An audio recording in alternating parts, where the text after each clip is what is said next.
Buenos días, Dios me los bendiga, hermanos, ¿cómo están? Es un gusto saludarle. La verdad le doy muchas gracias a Dios por la invitación que nos hizo el pastor Raúl de compartir en esta mañana. Y es una bendición estar con ustedes. Hoy me toca hablar y me causa gracia que el mismo tema que les voy a compartir hoy, algo de eso compartió el pastor Ever el viernes. Entonces, no cabe duda que a veces estamos en el mismo sentir y no nos damos cuenta. No lo he escuchado, lo único que sí es que me di cuenta que es la misma cita. Pero pues de alguna forma Dios es el mismo y lo que yo creo que Dios va a traer en esta mañana es el complemento de lo que el pastor Ever compartió el viernes. Bueno, vamos a orar. Te invito a que me ayudes a orar y poner este tiempo en manos de Dios. Señor Jesús, gracias. Tú eres muy bueno, eres muy fiel. Y en esta mañana, Señor, ponemos en tus manos este tiempo. Te pedimos, Señor, en el nombre de Jesús, que este mensaje sea de bendición para nuestras vidas y quien lo escuche, Señor, salga fortalecido, bendecido y, mi Dios, que podamos ser instruidos y fortalecidos con tu palabra. Dios, gracias porque tú eres bueno y eres muy fiel, Señor. En el nombre de Jesús. Pon las palabras correctas y quita lo que estorba, Señor, y no viene de ti. En el nombre de Jesús. Amén. Amén. Bueno, vamos a comenzar. El texto de esta mañana es Mateo 24, versículo 12 al 13. Como te decía, el pastor lo compartió el viernes y creo que es el complemento de lo que él compartió. Yo no sabía en realidad, hasta que lo vi hace unos minutos, pero ahorita me doy cuenta pues de que fue lo mismo que Dios puso en mi corazón y de alguna forma ya no lo escuché porque pues, para no de alguna forma poder ser influido por la palabra que él dio, sino que sea el Espíritu Santo que influya en esta mañana. Dice así: y por haberse multiplicado la maldad, el amor de muchos se enfriará, mas el que persevere hasta el fin, este será salvo. Es importante saber en qué momento se da esta parte de la escritura. Para conocer el contexto de esto, el Señor Jesús, cuando estaba con sus discípulos y les explica esta parte, el Señor Jesús les estaba explicando y les estaba hablando de los últimos tiempos, de los tiempos del fin.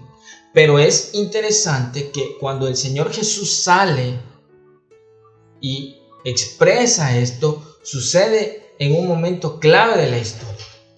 En un momento clave de la historia, el Señor Jesús habla y menciona este texto: y por haberse multiplicado la maldad, el amor de muchos se enfriará. Y recalca: más el que persevere hasta el fin, este será salvo. ¿Sí? Cuando el Señor Jesús menciona esto, el Señor acababa de salir del templo. Unas horas antes acababa de salir del templo. Y el Señor Jesús, cuando acaba de salir del templo, unos días antes había entrado, y no sé si te acuerdas de este pasaje, cuando el Señor entra y golpea, y saca a los cambistas, dice: mi casa de oración, mi casa es casa de oración, no es cueva de ladrones, y empieza a sacar todo mundo. Y el Señor toma el celo de Dios, los saca, y cuando el Señor saca a todos, al otro día él regresa y se encuentra con tres tipos de personas dentro del templo. Se encuentran los herodianos, se encuentran los fariseos, se encuentran los saduceos. Cuando llegan los herodianos, le dicen: Jesús, buscando a ellos tropiezo por lo que ya había hecho anteriormente, le dicen: Jesús, queremos hacerte una pregunta. ¿Qué pasa? Le podemos dar ¿qué me respondes de acuerdo a los tributos? Y el Señor le responde sabiamente: ¿de quién la moneda? ¿En quién está en la moneda la cara? Y dice: del César. Y bueno, el César lo que es del César. Ya no pudieron contender con él. Llegan los fariseos. Los fariseos eran una clase de personas que habían salido de un estatus medio, pero se preparaban mucho en la Torah, en la enseñanza judía, y llegaban a ser maestros de la ley, conocían muy bien la ley, y ellos se especializaban en el Talmud y en la ley oral, la ley escrita y la ley oral. La ley oral era la que se pasaba de generación en generación. La ley escrita era el Talmud, los 5 libros de la Biblia. Entonces ellos, como conocían mucho de la ley, quisieron igual llegar con Jesús y buscarle un tropiezo, y le dicen: Jesús, nosotros que sabemos mucho de mandamientos, a ver, dinos cuál es el más importante. Y Jesús le responde: amarás al Señor por sobre todas las cosas, y ya sabemos cuál fue. Y el segundo es igual de importante: amarás a tu prójimo como a ti mismo. Y les da les explica esto, y ellos ya no supieron qué hacer. Luego llegan los saduceos. Los saduceos eran personas de una alta alcurnia que se preparaban igual en las enseñanzas, pero ellos pensaban que lo que les sucedía, que ellos pensaban que los judíos habían sido dominados por los romanos porque Dios lo había permitido, porque ellos habían desobedecido. Entonces ellos eran más enfocados al sacerdocio. Entonces ellos, generalmente los saduceos, eran los sacerdotes y los que integraban el Sanedrín. Entonces ellos, como eran más enfocados al sacerdocio, a lo religioso, a lo pulcro, a lo sagrado, le preguntan: Jesús, tenemos un problema. Hay una mujer que se casa con varias personas, se muere la mujer, y allá en el cielo, ¿con quién se va acá? ¿Con quién se va a quedar? Y el Señor Jesús les responde de una manera muy sabia. Le dice: ni con uno ni con otro, porque allá seremos totalmente diferentes.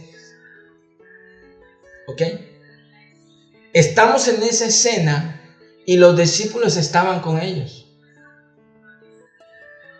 Los discípulos estaban siendo impresionados de tal forma con los herodianos, con los fariseos, con los seduceos, a tal forma que cuando ellos voltearon a ver la majestuosidad del templo, ¿sí?, quedaron impresionados. ¿Alguna vez has ido a algún parque de diversiones muy esplendoroso o has visto algo así que es súper impresionante y dices: ¡hala, qué tremendo, qué bonito, qué hermoso! ¿O qué lugar tan impresionante? ¿Cómo se puede sostener? ¿Quién lo sostiene? ¿En algún momento has visto esa experiencia? Pues imagínate los discípulos saliendo de ahí, del templo, después de haber escuchado a estos 3 grandes personajes que eran importantes en la vida judía. Salen de ahí y el Señor Jesús les dice a los discípulos: ¿ustedes ven todo esto? Bueno, les voy a decir algo: no quedará piedra sobre piedra que no sea derribada. Al decir Jesús esta frase, no quedará piedra sobre piedra que no sea derribada. Al decir Jesús esta frase, los discípulos se impresionaron tanto. ¿Por qué? Porque la reconstrucción del templo había durado más de 80 años. Había sido, pues de alguna forma, dirigida por Herodes a través de los romanos, y se involucraron con estos 3 personajes, los herodianos, los fariseos y los saduceos, para que ellos pudieran hacer una reconstrucción impresionante del templo, y requerían a estos 3 para que ellos pudieran controlar al pueblo y poder hacer esta edificación.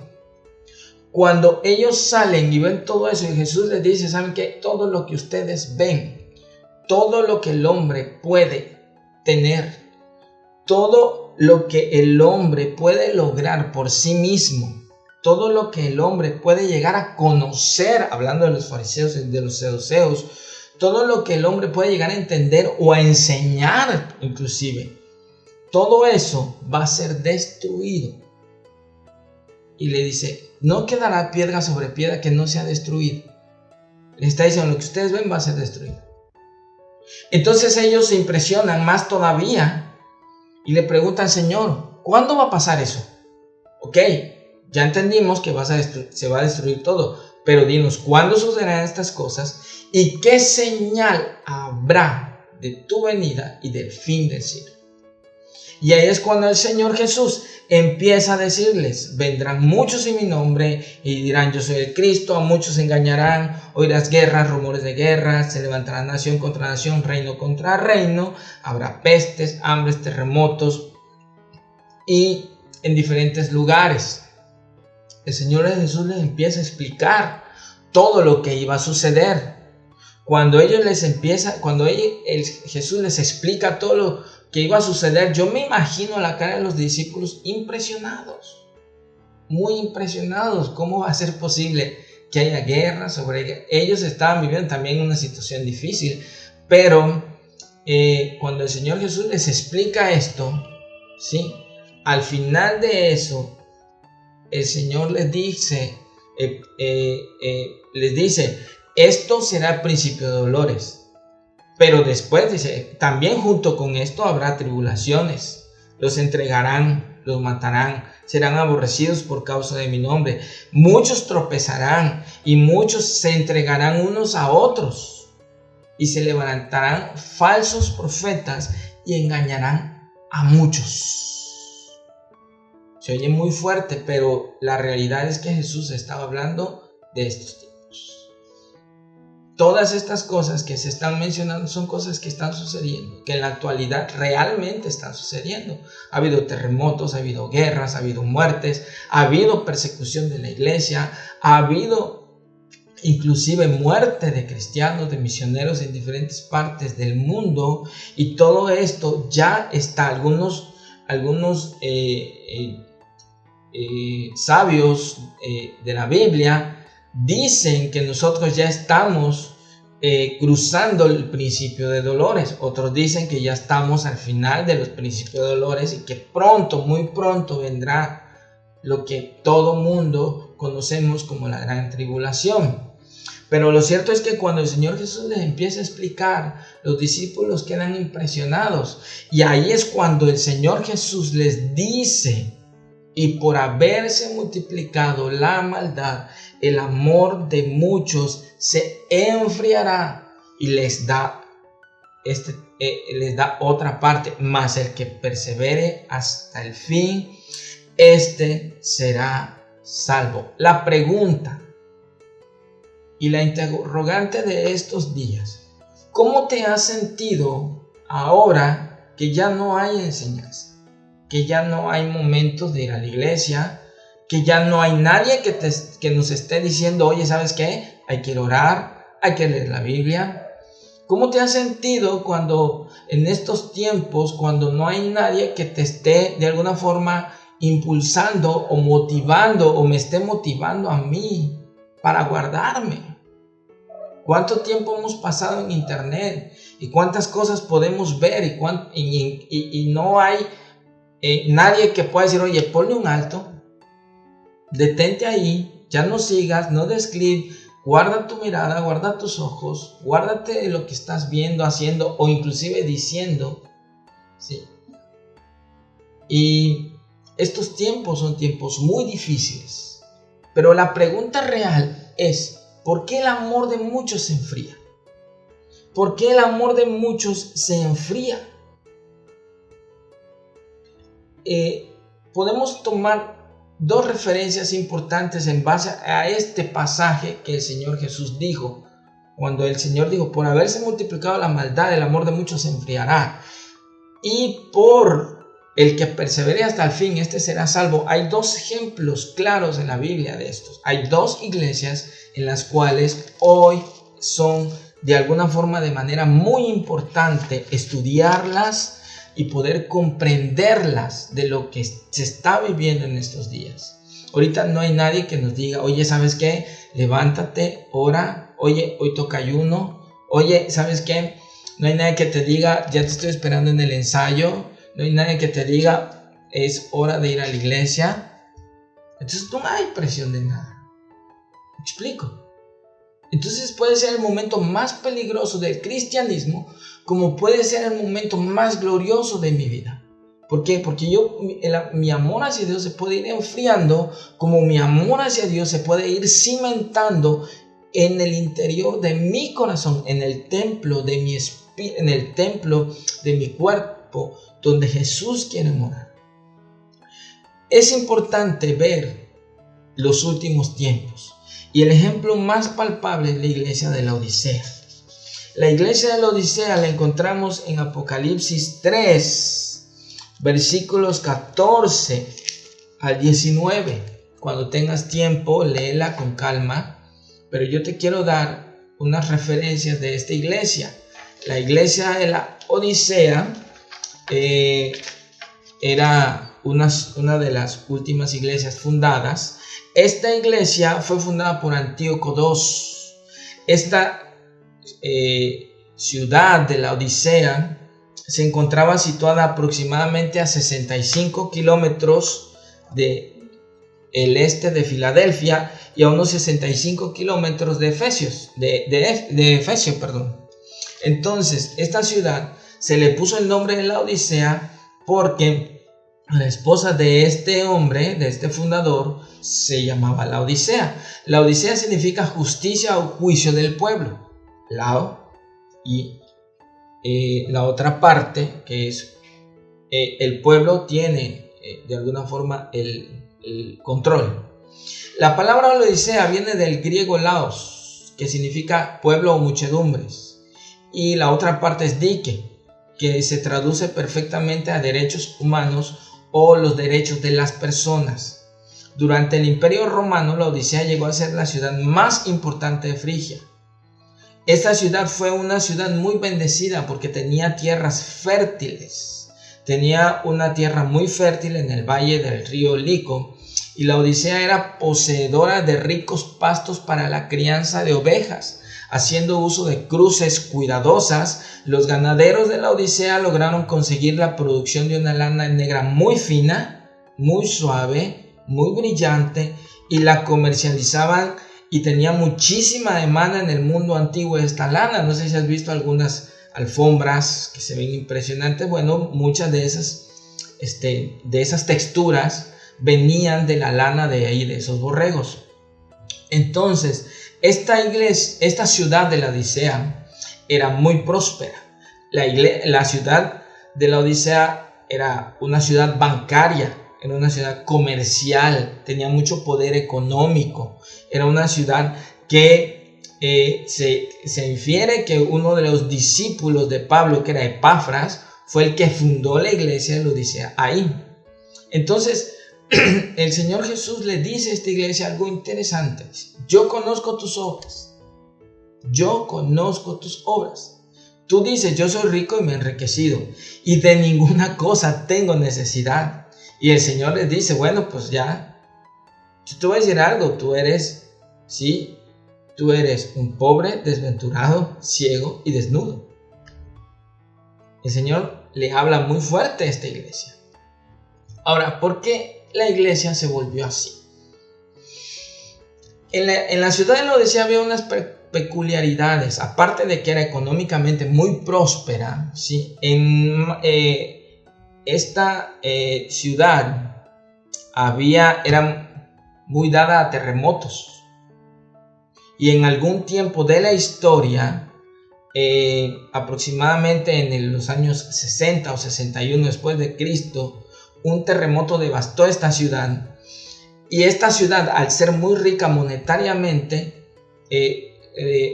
los romanos quisieron apoyarla para poder ser reconstruida, y ellos no quisieron ser apoyados porque ellos confiaban en su riqueza y confiaban de alguna forma en lo que ellos podían hacer, y levantaron la ciudad. ¿Te das cuenta? Levantaron la ciudad. Era una ciudad que de alguna forma era autosuficiente. Otro dato interesante es que en la Odisea, a través del río Lico, ¿sí?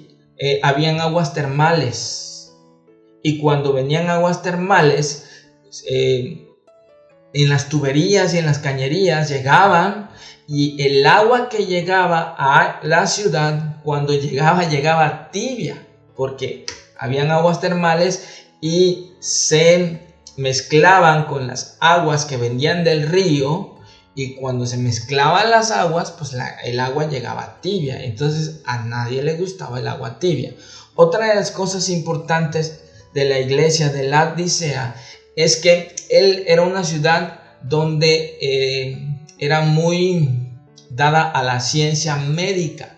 Tenían el colirio. El colirio es utilizado en los ojos, es una medicina, más bien es una es algo que se puede utilizar para los ojos, para ayudar a los ojos. Y esta ciudad se caracterizaba por comercializar el colirio. Por eso el Señor Jesús le hace mención, dice: yo conozco tus obras, yo sé que eres tibio, ¿sí? Yo conozco que tú dices ser rico y que no tienes necesidad de nada. Cuando necesitaron ayuda, ellos dijeron: no, yo no necesitamos nada, nosotros tenemos la suficiente economía, fuerza y riqueza para salir adelante. ¿Sí? Y lo otro es que le dice: tú estás ciego. Y le dice el Señor Jesús: tú eres ciego. El colirio es una parte medicinal importante para la vista. Y ellos, a pesar de que el colirio se producía en la ciudad, espiritualmente la iglesia estaba ciega. Otra de las cosas que le dice: eres desventurado y pobre. Ellos tenían riquezas. Y le dice también: estás desnudo. Estás desnuda, le dice a la iglesia.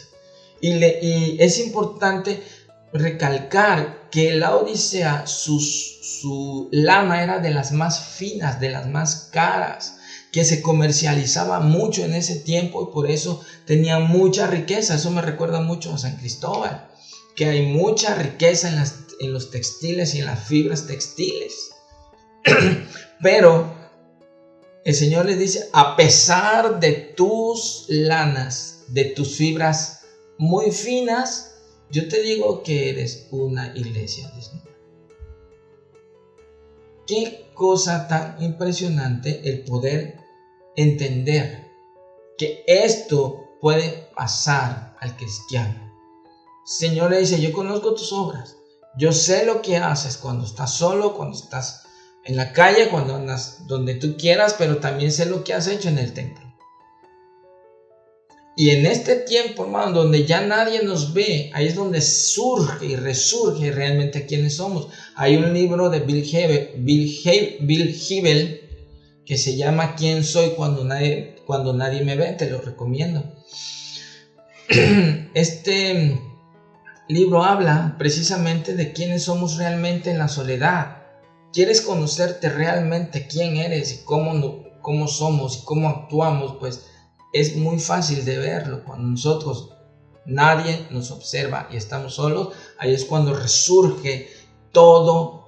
Nuestros sentimientos salen a flote y expresamos quiénes somos. Si somos dados a la amargura, sacamos amargura. Si somos dados a la exaltación, nos gusta ser exaltados. Si somos dados a la arrogancia, nos creemos superiores a los demás. Entonces la frialdad va de la mano con esto.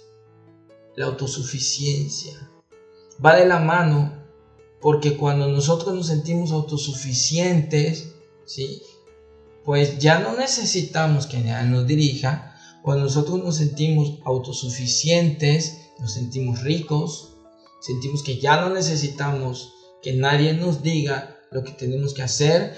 Ya no necesitamos de la ayuda del pastor, de la ayuda de la iglesia, porque yo puedo solo, salgo solo y siempre he salido solo.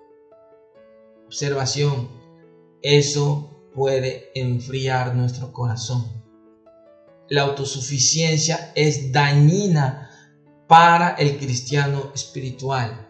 Ahorita que ya no hay nadie vigilando, ¿sí?, que ya no hay nadie que nos está motivando, impulsando, ¿qué está pasando con nosotros? ¿Qué es lo que estamos viendo? ¿Qué es lo que estamos mirando? ¿Qué es lo que estamos sintiendo? ¿Qué sentimientos están saliendo de nuestro interior hacia Dios? El Señor Jesús dice a la iglesia: yo conozco tus obras. Y retomando lo que te expliqué hace rato de los herodianos, de los fariseos y de los saduceos, ese era el problema de los fariseos y los saduceos. Como los saduceos eran los que de alguna forma estaban metidos en el sacerdocio, ¿sí?, su visión fue de alguna forma cegada. Como los fariseos eran conocedores de la ley, su autosuficiencia, su ego exaltaba, a ellos no les gustaba quedar mal delante de la gente, y por eso cuando Señor Jesús los reprendió, ellos se sintieron mal y se enojaron y dijeron: vamos a hacer algo en contra de él porque nos está haciendo quedar mal delante del pueblo. Y de alguna forma eso puede pasar en la vida del cristiano. El cristiano de hoy en día tiene que retomar algo que es importante. Le dijo el Señor Jesús: por tanto, yo te aconsejo que de mí compres oro refinado en fuego para que seas rico, vestiduras blancas para vestirte y que no se descubra la vergüenza de tu desnudez, y unge tus ojos con colirio para que veas. Para que veas. ¿Qué estamos viendo en este tiempo? Algunos a lo mejor estamos viendo miedo, temor. ¿Qué estamos oyendo en este tiempo? Algunos quizás le hacemos más caso a las noticias que vemos en internet que a lo que la palabra de Dios dice. Si el Señor dice: yo voy a salir adelante, yo debo de creer que voy a salir adelante. Si el Señor dice que Él es mi proveedor, yo debo creer que Él es mi proveedor. Si el Señor dice que Él es mi buen pastor, yo debo de creer que Él es mi buen pastor. Pero a lo mejor estoy poniendo más atención a lo que dice las redes sociales, las noticias falsas, o como hoy en día hay muchos temas de conspiración, a lo mejor le estoy poniendo más atención a esos temas. Me quiero informar de toda la conspiración que viene y todo lo que viene y de anticristo y todo lo que se escucha en las redes sociales, y no le estoy poniendo atención a este libro. Este libro ya dice cómo va a terminar. Entonces, en este tiempo, lo que nosotros debemos de cuidar es... Lo que nosotros debemos de cuidar, dice: yo conozco tus obras, debo de cuidar lo que hago. Dice: yo soy rico y no tengo necesidad de nada. Necesitamos ubicarnos que realmente necesitamos unos de otros y necesitamos de la fuente de Dios. Necesitamos de la fuente de Dios. Dice: yo soy pobre. Entonces, yo necesito poder conectarme con Dios para darme cuenta que necesito de su ayuda. La iglesia de Odisea es un ejemplo de aquella iglesia que empieza con mucha fuerza, pero de acuerdo a las circunstancias que van dándose en la ciudad, o las circunstancias que se van dando alrededor del cristiano, influye al mundo y lo jala el mundo. ¿Cuántas iglesias están inmiscuidas en situaciones que de alguna forma ya están fuera de la doctrina real de Dios? Y eso es lo que a nosotros no nos debe de pasar. Debemos de cuidar, como dijo Pablo, le dijo Pablo a Timoteo: ten cuidado de ti, de las doctrinas, y eso te salvará a ti y salvarás a todos los que están contigo.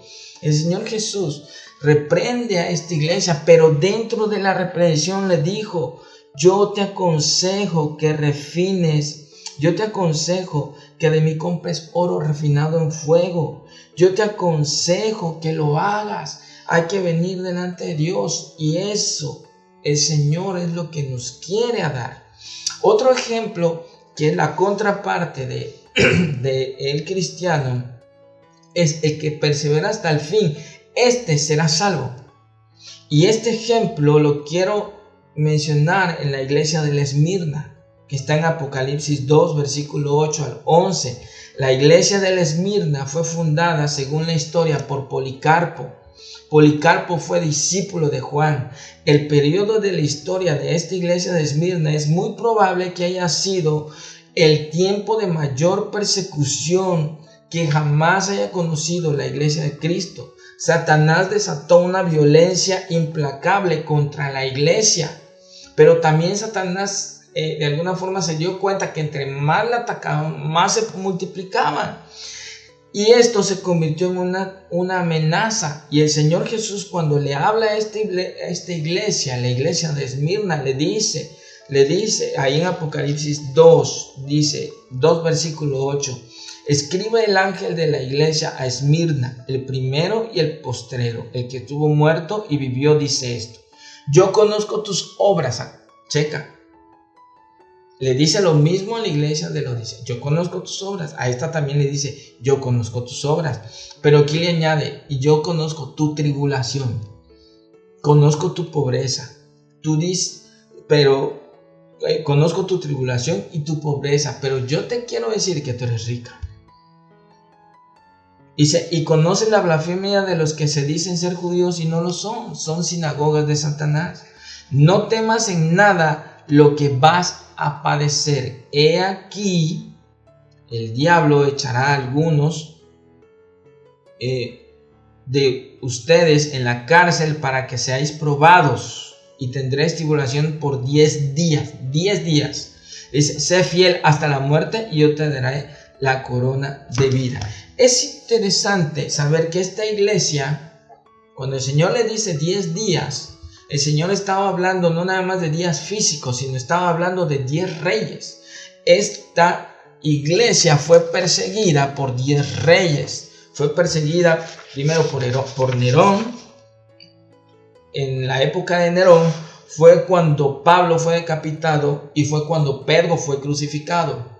Fue perseguida por Domiciano. En esta época es cuando Juan fue exiliado a la isla de Patmos. De ahí fue perseguida por Trajano.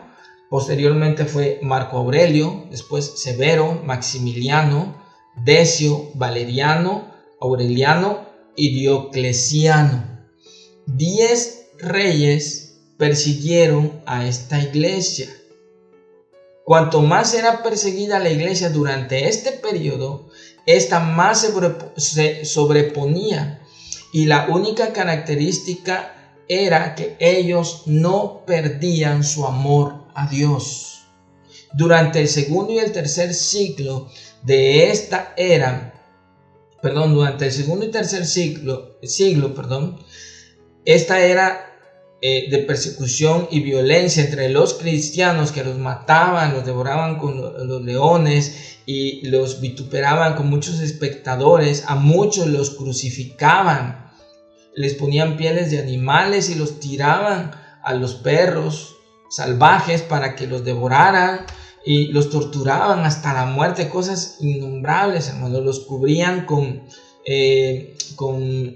brea, o sea, petróleo. Los cubrían con petróleo, el que sale crudo, y les prendían fuego y los quemaban en antorchas, y de alguna forma los ponían a la entrada de las ciudades para que sirvieran como luces para entrar. Los hervían en aceite. Cosas terriblemente terribles.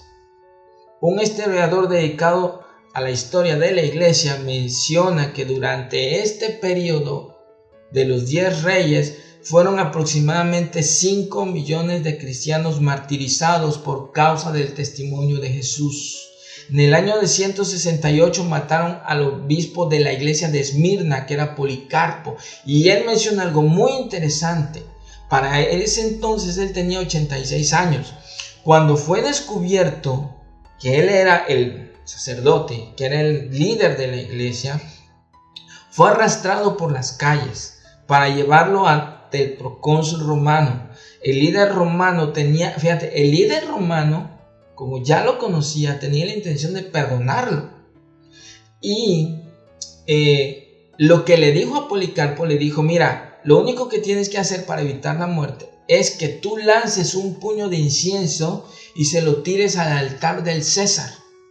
Pero él dijo no, diciendo que no perdería su recompensa celestial por ganarse unos días más de vida. Qué impresionante el testimonio de este sacerdote, de este líder de la iglesia. Policarpo, líder de la iglesia. Él puso el ejemplo y dice: yo no voy a darle un segundo de honra al César con tal de ganar unos minutos de vida. No. Entonces este sacerdote murió quemado en la hoguera y murió como mártir. Fue discípulo de Juan. El Señor le dijo a esta iglesia: yo conozco tus obras, tus tribulaciones y tu pobreza, pero yo te digo, tú eres rico. Y cuando Él le dice eres rico, le estaba diciendo: tú eres rico espiritualmente. Y eso es lo que nosotros en este tiempo tenemos la oportunidad de buscar, la riqueza espiritual que solamente viene de Dios. Te sientes frustrado, te sientes agobiado, esta situación te está oprimiendo. ¿Sabes qué? Aquí hay un ejemplo, la riqueza que viene de Dios.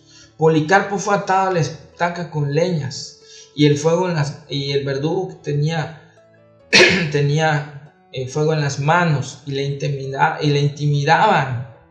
y le invitaban a renunciar cuando lo estaban torturando. Y le dijeron, te podemos librar.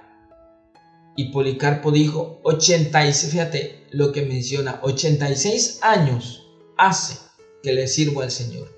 Y todo lo que Él ha hecho en mí es bueno. ¿Cómo puedo negar a mi Señor y a mi Dios? Y en ese momento el verdugo tiró la antorcha y empezó a quemarse. Mientras las llamas devoraban su cuerpo, él oraba y decía, te doy gracias que en tu gracia has pensado en mí, como digno de este día y a esta hora que yo puedo ser contado como uno de tus mártires en tu obra, oh Cristo. Una declaración de un hombre que se fue fiel hasta la muerte.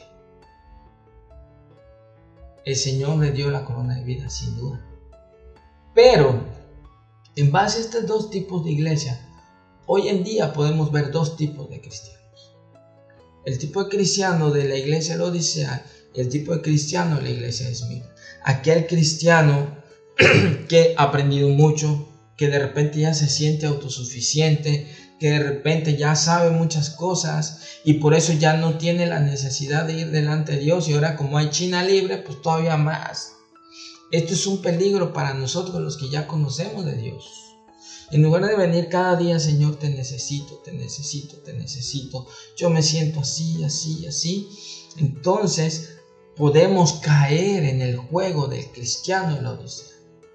El cristiano de la iglesia de Esmirna es aquel que dice, en este tiempo yo necesito más de Dios porque me siento frustrado, mi corazón se ha caído, mis ánimos están en los suelos, siento que me oprime toda esta situación. Ese cristiano que va delante de Dios y dice, yo sé que tú me conoces, Señor, y que tú tienes que hacer un milagro en mi vida para que yo crea. Ese discípulo se iguala a la iglesia de Esmirna. Ahora que estamos en esta etapa, la oración, fíjate bien, y esto es importante, ahora que estamos en esta etapa de pandemia, donde no hay manera de congregarse, donde cada quien está buscando a Dios en su casa, si es que está buscando a Dios, ¿sí? Si está haciendo de su casa un altar, si reúne a sus hijos, a su gente, oran leen la palabra, fortalecen, hacen devocionales en casa, ¿sí? Ahora que estamos en esta etapa, la oración de muchos, fíjate bien, y esto es muy importante, la oración de muchos pastores es esta: Señor, ponle el nombre que quieras, que no se enfríe su corazón. Esa es la oración de muchos pastores. Señor, ponle el nombre que quieras, que no se enfríe su corazón, que su confianza salga a relucir, que su necesidad lo lleve a buscar a Dios, que su amor hacia ti se multiplique en su interior, ya no por lo que hacía, ya no por lo que podía hacer para Dios, sino lo que Él significa para Dios.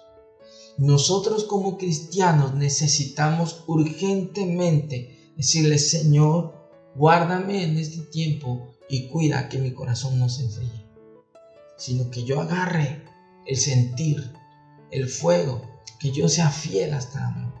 Es importante que la actitud fariseica y la actitud saduceica que hacen tanto daño en la iglesia, ¿sí?, se hagan a un lado y se haga más acá como la actitud del republicano que diga: Señor, sea mi propicio, yo soy un pecador, ayúdame,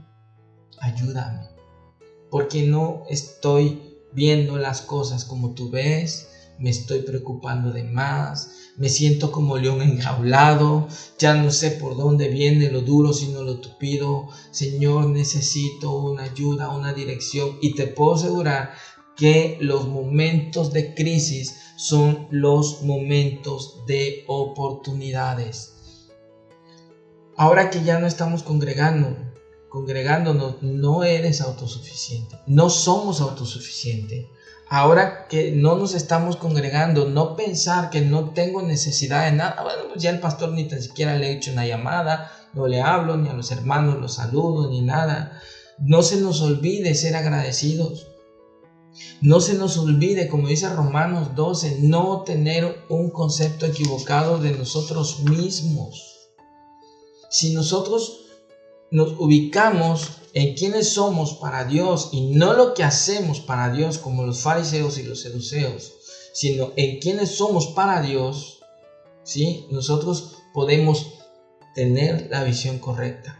Si nosotros nos consideramos de acuerdo a lo que nosotros tenemos y podemos hacer para Dios, nos podemos creer autosuficientes y no necesitar de la iglesia. Si nosotros pensamos que yo necesito a mi hermano, necesito a mi amigo, necesito a mi pastor, entonces no nos vamos a considerar autosuficientes. La vida espiritual no se nos debe de hacer como una imposición. Ahorita ya no hay nadie que te diga tienes que orar, tienes que ayunar. En la Biblia no, ahora tiene que ser como una necesidad, pero una bendición para salir de estos tiempos difíciles. Estamos en un tiempo donde lo más importante es nuestra relación con Dios. Estamos en los tiempos en lo que se nos ha sembrado, como vimos hace unos días en una reunión de pastores, lo que se nos ha enseñado, lo que nos han enseñado los que vienen delante de nosotros, ¿sí? Eso lo tenemos que atesorar en nuestro corazón y tiene que servir para impulsar mi fe. A mí me han enseñado a orar, pues voy a orar. A mí me han enseñado a leer la Biblia, voy a leer. A mí me han enseñado a confiar en Dios, pues voy a confiar en Dios. Todo esto abona para que nuestro corazón no se enfríe, sino vaya agarrando un fuego en nuestro corazón. Todo lo que se nos ha enseñado lo tenemos que valorar y tenemos que esforzarnos para seguir adelante. Dice en 2 de Timoteo, le dice Pablo: te encarezco delante de Dios y del Señor Jesús, que juzgará a los vivos y muertos. 2 de Timoteo 4, del 1 al 5. Y a los muertos en su manifestación y en su reino, dice que prediques la palabra, que instes a tiempo y fuera de tiempo, redarguye, reprende, exhorta con toda paciencia y doctrina, porque vendrán tiempos cuando no sufrirán la sana doctrina, sino que teniendo comezón de oír, se amontonarán maestros conforme a sus concupiscencias, y apartarán de la verdad el oído y se volverán a las fábulas. Pero tú, le dice Pablo a Timoteo, pero tú, sé sobrio, soporta todo, soporta las aflicciones, soporta este tiempo, soporta la opresión, soporta la obra de evangelista y cumple tu ministerio. En 1 Timoteo 4, del 11 al 16, Pablo le sigue diciendo: esto manda y enseña, ninguno tenga en poco tu juventud, sino sé ejemplo de los creyentes en palabra, conducta, amor, espíritu, fe y pureza. Queremos que nuestro corazón no se enfríe, pues hay que ser ejemplo en palabra, conducta, amor, pureza, fe. Entre tanto, dice, ocúpate de la lectura, la exhortación, la enseñanza. No descuides el don que hay en ti, que te fue dado mediante la profecía con imposición de las manos del presbiterio. Ocúpate en estas cosas, permanece en ellas, pero para que tu aprovechamiento sea manifiesto a todo. ¿Qué quiere decir esto? Ocupémonos en lo que se nos ha enseñado, en lo que se nos ha instruido. A lo mejor ahorita tú dices: es que yo ya perdí el deseo de leer la Biblia. a lo mejor ya perdí el deseo, es más, ya como yo no sé si voy a regresar a la iglesia o no, pues a lo mejor ya te estás sintiendo cómodo con eso es dañino, eso es de un lado, quítalo y ocúpate de lo que se ha enseñado. Si dices, oye, es que creo que le doy más tiempo al Facebook, bueno, haz un lado el teléfono y empieza a leer la Biblia. Empieza a tener esos tiempos de familia. Empecemos a tener esa comunión. Si tenemos que hacer ajustes en nuestra relación con nuestra familia, ahora que estamos en casa, y tenemos que pedir perdón 20 veces, no pidas 20, pide 30 o 50 o 100 veces. Para que no le demos oportunidad que el diablo se meta, ¿sí? Y destruya nuestro hogar. Dice otra cosa, ten cuidado de ti mismo y de la doctrina. Ten cuidado de ti mismo. Acuérdate que la iglesia de la Odisea llegó a ser autosuficiente en todos los sentidos, pero llegaron a ser pobres espirituales porque no buscaban a Dios, sino confiaban en lo que ellos podían hacer por sí mismos. Si te sientes muy desanimado, levanta el teléfono y háblale a un hermano. ¿Cómo estás? Si te sientes oprimido, háblale a otro hermano y anímalo. Si te sientes triste, ora al Señor. Si nos sentimos agobiados, hay muchas y miles promesas en la palabra de Dios para poder fortalecer nuestro corazón. Si tú persistes en esto, haciendo esto, te salvarás a ti mismo y a todos los que te oyen. Queremos no perder nuestra visión, nuestro amor hacia Dios en estos tiempos, que es muy fácil perderlo. Es muy fácil perderlo, pues entonces tenemos que cuidar de nosotros mismos, de lo que estamos haciendo, de lo que vemos, de lo que escuchamos y poner más atención a lo que se nos enseñó. No quiere decir que estemos todo el tiempo en una situación muy espiritual, pero tenemos que cambiar la actitud por la cual nosotros estábamos en la iglesia. La actitud es importante, porque si yo iba a la iglesia para que me vieran, para pasar lista, para que me escucharan, entonces ahorita ya no lo están haciendo, ya no se está haciendo. Entonces, como esa era mi actitud, eso puede desviarme, me puede enfriar. Entonces tengo que poner un balance y decir, bueno, realmente si es necesario hacer una lista de las cosas que me están afectando, pues vamos a hacer. Bueno, yo creo que iba a la iglesia para que el pastor no me dijera nada, para que mi esposa no me dijera nada, y analizar mi vida cristiana antes de esta situación, para que yo pueda analizarme y ver si, oye, la verdad estaba fallando en esto, la verdad es que mi actitud no era la correcta en este momento. Entonces tengo que cambiar y empezar a buscar y enamorarme otra vez de Dios para que nosotros tengamos una actitud correcta. Después de que el Señor Jesús, ya para terminar, después de que el Señor Jesús les menciona esto, les contesta esta pregunta ¿veis todo esto? No quedará piedra sobre piedra no quedará piedra sobre piedra que no sea derribada. Y les dice, en los últimos tiempos el amor de muchos se va a enfriar. ¿Sí? Y el que persevere hasta el fin, ese será salvo. ¿Sí?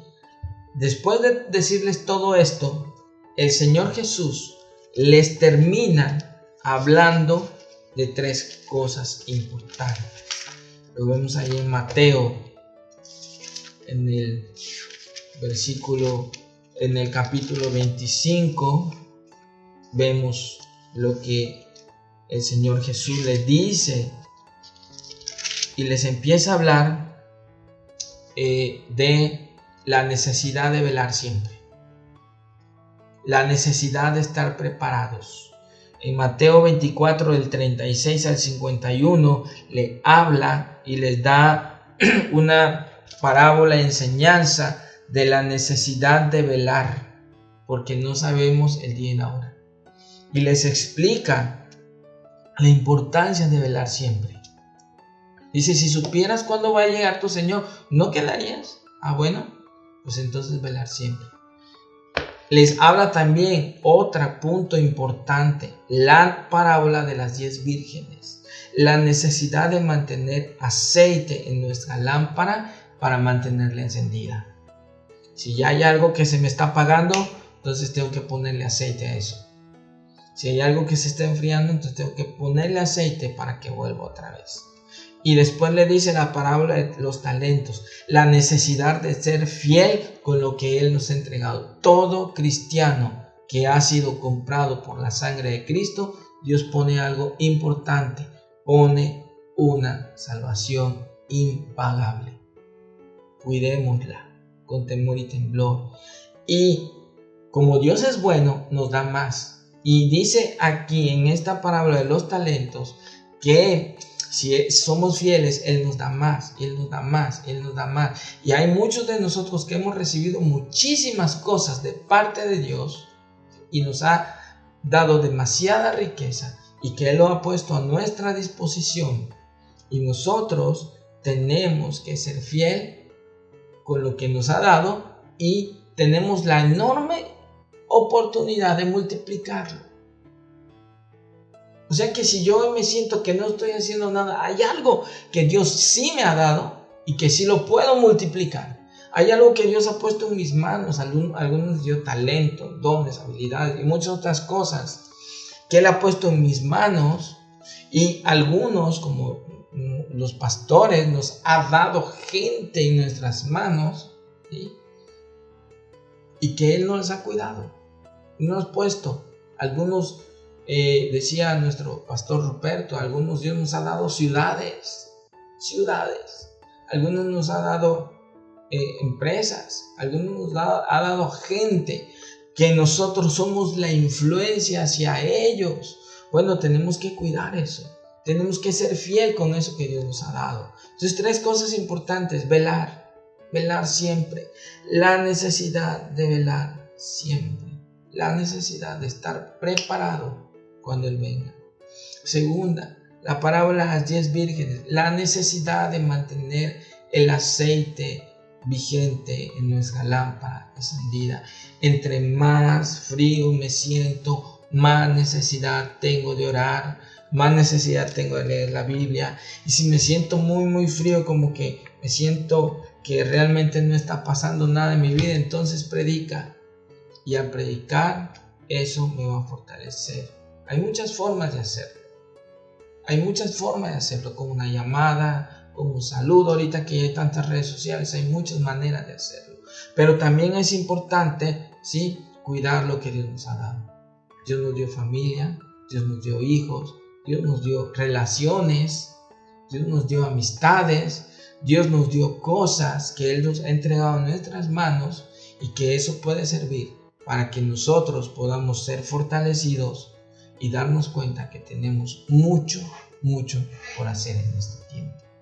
Qué importante es darnos cuenta que cada día necesitamos más de Dios. Pregunta: ¿te acuerdas cuando recibiste al Señor? Y si tú a lo mejor en este tiempo dices: yo no sé de qué están hablando, pero lo único que sé es que yo me siento muy solo, me siento muy triste, esta situación me está agobiando, no encuentro salida a mi necesidad, no encuentro respuesta a mi necesidad, porque siento que cada vez los problemas me están ahogando. Siento cada vez que la situación en la que estamos viviendo hoy me está oprimiendo. Siento un vacío en mi corazón. ¿Sabes qué? Es momento de darle al Señor tu corazón, tu vida, para que Él la cambie.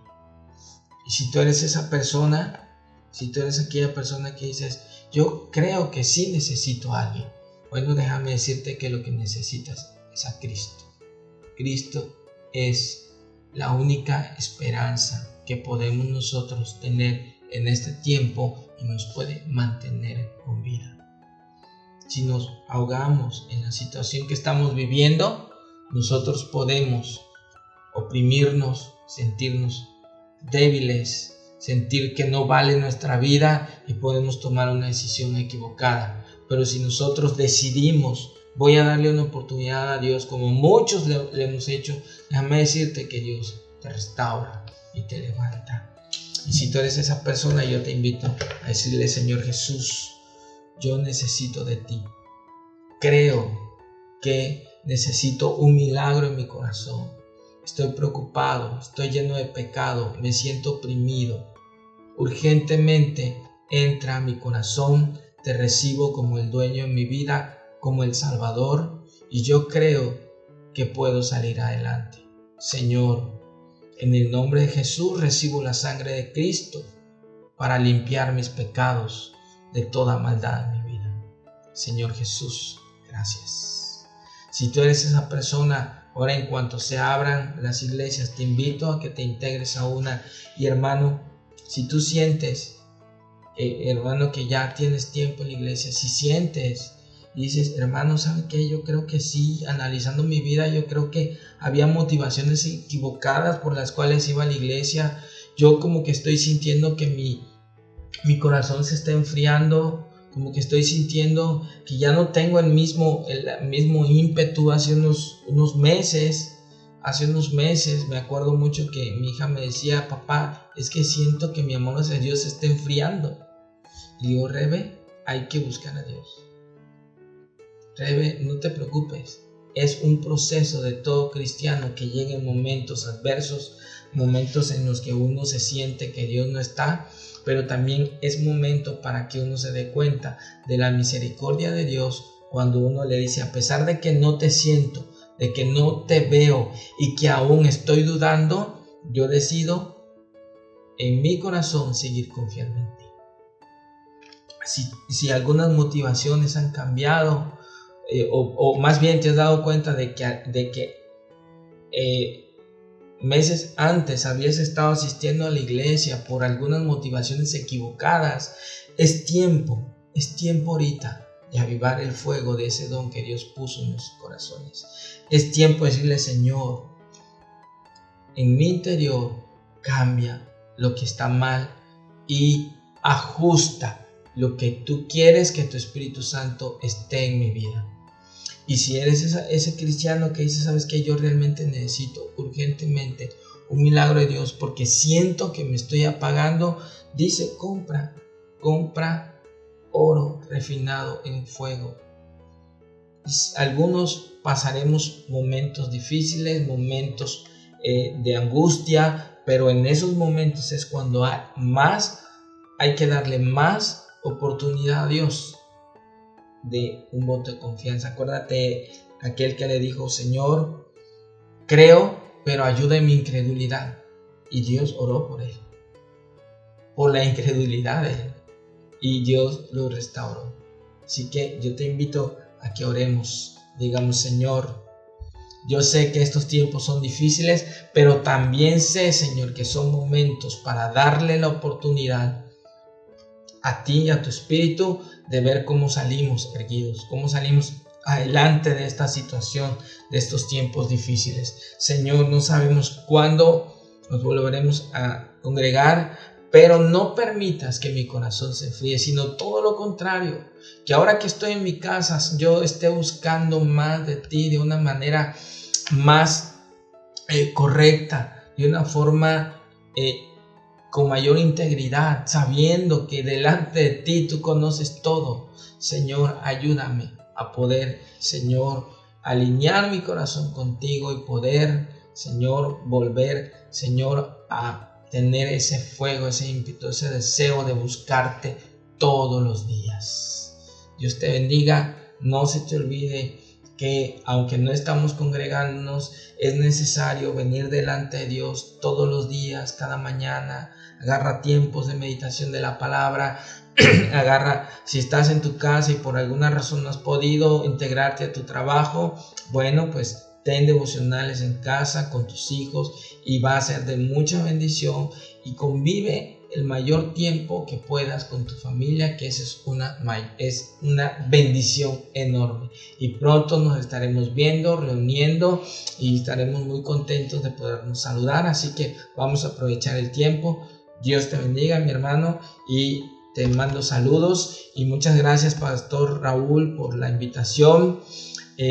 Creo que de alguna forma el mayor bendecido somos nosotros cuando exponemos la palabra de Dios. Dios te bendiga, hermano.